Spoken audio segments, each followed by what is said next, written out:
So hi guys, welcome back to the throttle ஃபார்ட்நைட்டில். So இன்றைக்கான வீடியோவில் வந்து பைக் வந்து சர்வீஸ் விட்டு வந்தாச்சு. இதோட பில்லு பார்த்தீங்க அப்படின்னா இப்போ எவ்வளோ வந்திருக்குன்னா 3649 ரூபா. So it's a huge amount தான். ஸோ என்னென்ன அப்படிங்கிறத நான் சொல்கிறேன் நான். ஸோ இதில் பார்த்தீங்க அப்படின்னா 3000 ரூபா பில்லு போட்டு தந்துருக்காங்க. 3649 ரூபா பில்லு. ஆக்சுவலி இது வந்து நான் 4th சர்வீஸ்லாம் முடிஞ்சு ஃப்ரீ ஆஃப் சர்வீஸ் வந்து முடிஞ்சதுக்கப்புறமா விட்ட சர்வீஸ் இது. லேபர் சார்ஜ் மட்டும் பார்த்துக்கோங்க. இங்கே மாற்றிருக்க பார்ட்ஸோட ரேட்டே ஒரு 1600 ரூபா அவ்வளோதான் வருது. ஸோ இது வந்து லேபர் சார்ஜ் போட்டிருக்காங்கல்ல, இங்கே இருக்குது லேபர் டீட்டெயில்ஸு, அப்புறம் வந்து அதர் லேபர் டீட்டெயில்ஸு. ஸோ இது ரெண்டுத்தையும் சேர்த்தோம் அப்படின்னாலே நமக்கு வந்து 2000 ரூபா வந்துடுது. லேபர் சார்ஜ் மட்டும் 2000 ரூபா. ஸோ என்னென்ன மாற்றிருக்காங்க அப்படிங்கிறத நான் சொல்கிறேன் நான் பைக்கில் காட்டிக்கிட்டேன்.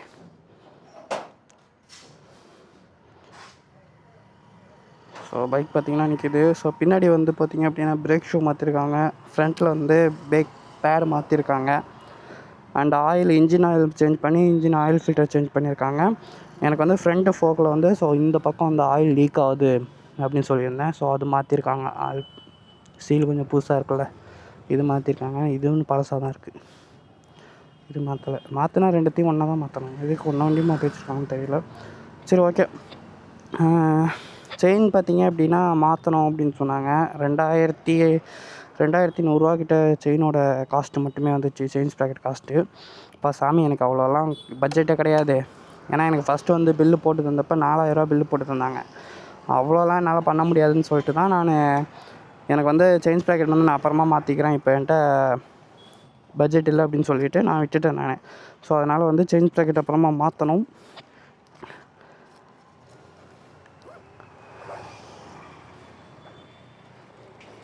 அண்டு இன்னொன்று பார்த்திங்க அப்படின்னா எனக்கு சைடு ஸ்டாண்டோட சென்சார் வந்து சரியில்லாமல் இருந்துச்சு. ஸோ அதுக்கப்புறம் வந்து ஸ்டாண்டு இன்னும் அப்படியே தான் இருக்குது. ஸ்டாண்டு சொன்னால் ஸ்டாண்டில் கை வைக்கவே இல்லை போல். அந்த கட் ஆஃப் இஷ்யூ திரும்பியும் ரிமைன் பண்ணியிருக்கேன். என்ன பண்ணுறாங்க அப்படிங்கிறது தெரியல. இன்னைக்கு சர்வீஸ் விட்டு இப்போ தான் பைக்கை எடுத்துகிட்டு வந்திருக்கேன். ஸோ காலேஜுக்கு ஓட்டிகிட்டு போகிறேன். வரப்போ வந்து எப்படி இருக்குது அப்படின்னு சொல்லிட்டு ஒரு டீட்டெயிலான வீடியோவில் நான் சொல்கிறேன் நான். ஏன்னா எனக்கு போகிறப்ப வந்து ஓட்டிகிட்டு போகிறப்ப எல்லா ப்ராப்ளமும் எனக்கு நோட்டீஸ் ஆகிடும். ஏன்னா இப்போதைக்கு வண்டி வந்து வாட்டர் வாஷ் பண்ணி கொஞ்சம் அந்த ஷைனர்லாம் போட்டிருப்பாங்களா, அது கொஞ்சம் பிரேக்கு ஃப்ரண்ட்டு டிஸ்க் பிரேக்கிலலாம் பட்டிருக்கு. ஸோ அதனால் ஃப்ரண்ட்டில் அந்த அளவுக்குலாம் பிரேக் இப்போதைக்கு பிடிக்காது. சைட் ஸ்டாண்டு பிரச்சனை போச்சு. பேட்ரி வந்து வீக்காக இருந்துச்சு. பேட்ரி வந்து சார்ஜ் போட்டு விட்டாங்க. இப்போ வந்து ஓகே, பிரச்சனை கிடையாது. ஸோ இதுக்கப்புறம் வந்து நான் ஓட்டிகிட்டு சொல்கிறேன்.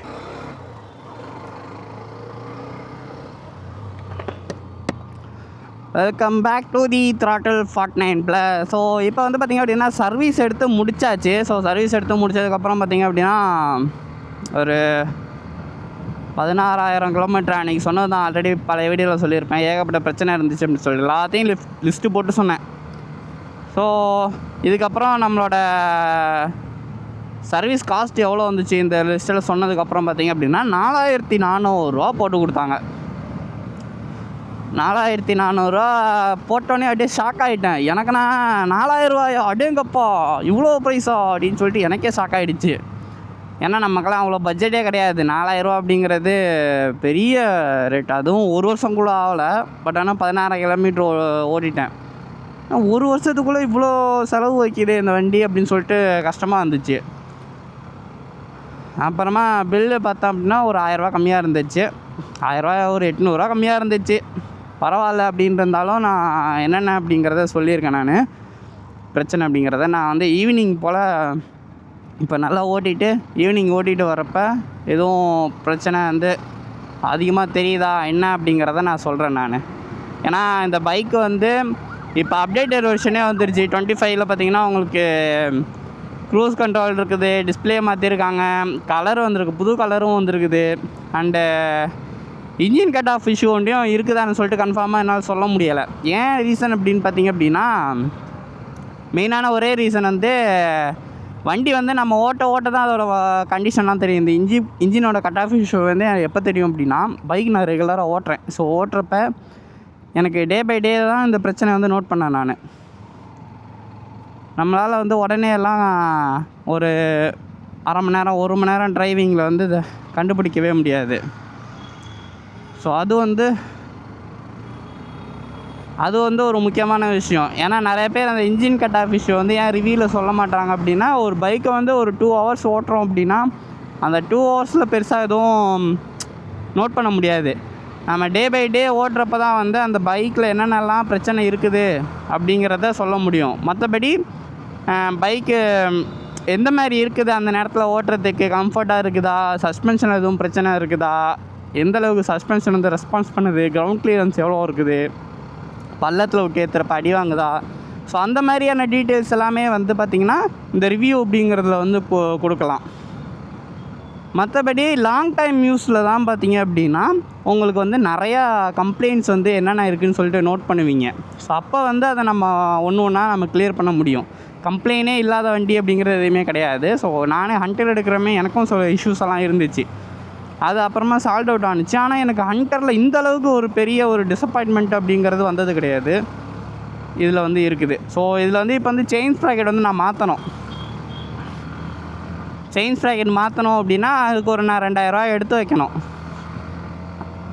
பிக்கப்பு தரமாட்டேங்குது அப்படின்னு சொன்னேன். செயின் ஸ்ப்ராக்கெட் வந்து கொஞ்சம் வீக்காக இருக்குது, மாற்றணும் அப்படின்னு சொல்லியிருக்காங்க. ஸோ செயின் ஸ்ப்ராக்கெட் வந்து மாற்றிட்டு அதுக்கப்புறம் கொஞ்சம் கிளியரான ஒரு பிக்கப் கிடைக்கும் அப்படின்னு சொல்லிட்டு எதிர்பார்க்குறேன். மழை வேறு தூருது. சொச்சோ ரெயின் கோட் வேறு எடுத்துகிட்டு வரல.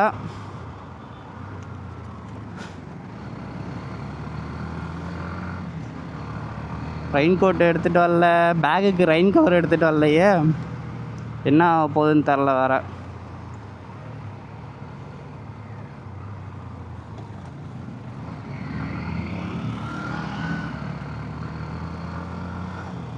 மழை வரதுக்குள்ளே காலேஜுக்கு போயிட்டா சந்தோஷம். ஏன்னா வண்டி இப்போ தான் வாட்டர் வாஷ் பண்ணி அழகாக புதுசு மாதிரி இருக்குதுங்க வண்டி பார்க்குறதுக்கு. மழை பெஞ்சிச்சுன்னா அவ்வளோதான், மொத்தமாக போயிடும். ஓகே, நான் ஈவினிங் வந்து இப்போதைக்கு எனக்கு நல்லா தான் இருக்குது ஓட்டுறதுக்கு. பட் இருந்தாலும் இன்னும் ஒரு 5 கிலோமீட்டர் ஓட்டிகிட்டு போனேன் அப்படின்னா எனக்கு தெரிஞ்சிடும் எந்தளவுக்கு வந்து வண்டி இருக்குது அப்படின்ட்டு. பட் ஆனால் ஓட்டுற வரைக்கும் இப்போ வரைக்கும் கொஞ்சம் நல்லா தான் இருக்குது. ஸோ அதில் வந்து எந்த பிரச்சனையும் கிடையாது. பேக் பிரேக்கும் நல்லா பிடிக்குது. ஸோ பிரேக் ஷூ வந்து பேக்கில் மாற்றிருக்காங்க, அதனால் நல்லா இருக்குது.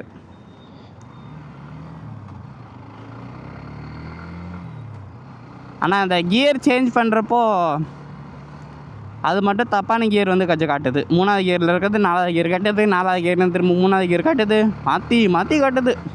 நிலையாக ஒரு இடத்துல நிற்க மாட்டேங்கிறாப்புல.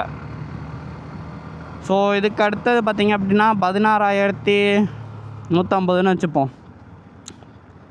ஒரு 2500 கிலோமீட்டருக்கு அப்புறம் சர்வீஸ் விடணும் திரும்ப. ஸோ அப்போ 18,500 கிலோமீட்டரில் சர்வீஸ் விடணும்.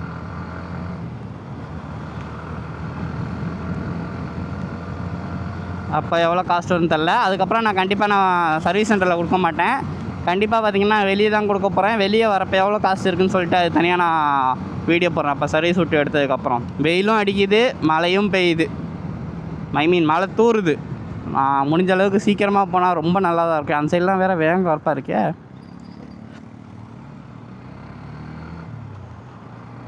கிளச்சி எனக்கு இப்போ வந்து சர்வீஸ் விட்டு எடுத்தனால கியர் ஷிஃப்டிங்கில் வந்து எனக்கு பிரச்சனை இல்லை.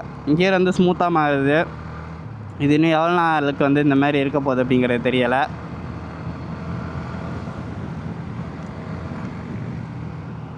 கொஞ்சம் பயமாக தான் இருக்குது. ஏன்னா ரெகுலராக இந்த வண்டி தான் இப்போ ஓட்டிகிட்டு இருக்கேன் நான். ஹண்டர் வந்து லாங் போகிறதுக்கும் கொஞ்சம் தூரமாக போகிறதுக்கும் பார்த்திங்க அப்படின்னா ஹண்டர் எடுத்து யூஸ் பண்ணிகிட்ருக்கேன். இப்போ வந்து கொஞ்சம் பட்ஜெட் நம்மள்கிட்ட இல்லை. அந்த ஒரு ரீசன்னால் பார்த்திங்கன்னா பெருசாக ஹண்டர் எடுக்கிறது கிடையாது. இப்போ காலேஜ் போயிட்டு வரேன் அப்படின்னா எனக்கு அதுவே அப் அண்ட் டவுன் ஒரு 30 கிலோமீட்டர்கிட்ட வந்துடுது. ஸோ ஹண்டர் எடுத்தேன் அப்படின்னா ஒரு நாளைக்கு அப்படியும் ஒரு 100 ரூபாய்க்கு நான் பெட்ரோல் போடணும். ஸோ ஒரு நாளைக்கு 100 ரூபாய்க்கு பெட்ரோல் போட்டு காலேஜ் மட்டும் போயிட்டு வந்துட்டு இருக்கிறதுக்கு நமக்கு வந்து இன்றைக்கி பட்ஜெட் எல்லாம் கிடையாது. ஸோ இதில் பெட்ரோல் போட்டேன் அப்படின்னா அரௌண்ட் ஒரு 300 ரூபாய்க்கு போட்டேன் அப்படின்னா 100 ரூபாய்க்கு போட்டேன் அப்படின்னா 1.5 நாள் அந்த மாதிரி கணக்கு வச்சுக்கோங்க. அப்படி தான் கணக்கு பண்ணி ஓட்டுறேன். செயின் ஸ்ப்ராக்கெட் மாற்றினேன் அப்படின்னா கொஞ்சம் மைலேஜ் வரும். இப்போதைக்கு எனக்கு ஆவரேஜாக பார்த்திங்கன்னா மைலேஜ் வந்து ஒரு 54 56 அந்த மாதிரி வந்துச்சு. லாஸ்ட் டைம் பார்த்தீங்க அப்படின்னா நான் மைலேஜ் செக் பண்ணுறப்போ ஃபஸ்ட் டைம் தான் பார்த்திங்கன்னா 61 வரைக்கும் மைலேஜ் வந்துச்சு. லாஸ்ட் டைம் பார்த்திங்கன்னா எனக்கு 56 54 அந்த மாதிரி தான் வந்துச்சு. 2 வாட்டி செக் பண்ணேன், 2 வாட்டி அவ்வளோதான் வந்துச்சு. பெருசாக மைலேஜ் வந்து தரல, மைலேஜ் வந்து ட்ராப் ஆகிடுச்சு. ஸோ இதோட நான் வந்து வீடியோ வந்து நான் ஈவினிங் போல் வந்து கனெக்ட் பண்ணிக்கிறேன்.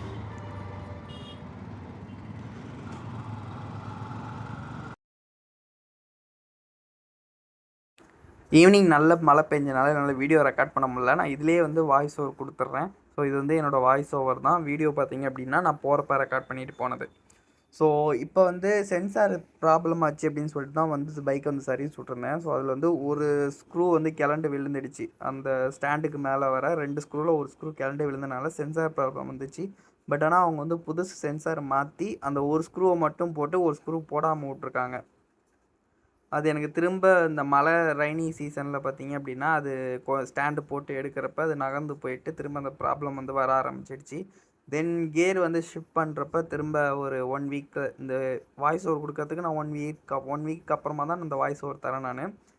அண்டு கியர் ஷிஃப்டிங் பார்த்திங்க அப்படின்னா ஹார்டாக இருக்குது. இன்ஜின் கட் ஆஃப் இஷ்யூ திரும்ப எனக்கு வர ஆரம்பிச்சிடுச்சு. அது சரியே ஆக மாட்டேங்குது. இன்ஜின் கட் ஆஃப் இஷ்யூ நிறைய பேர் சொல்லுவாங்க கிளச்சு வந்து ஒழுங்காக பிடிக்கணும் அப்படின்ட்டு. ஃபுல் கிளச்சு பிடிச்சிருந்தாலுமே இன்ஜின் வந்து கட் ஆஃப் ஆகும் அப்படிங்கிறது தான் இந்த ஒரு பிரச்சனை. இது என்ன பண்ணுறது அப்படிங்கிறது எனக்கு தெரியலை. வண்டியை தூக்கி கடையில் போடலாமான்னு கூட சில நேரம் யோசிச்சிருக்கேன் நான்.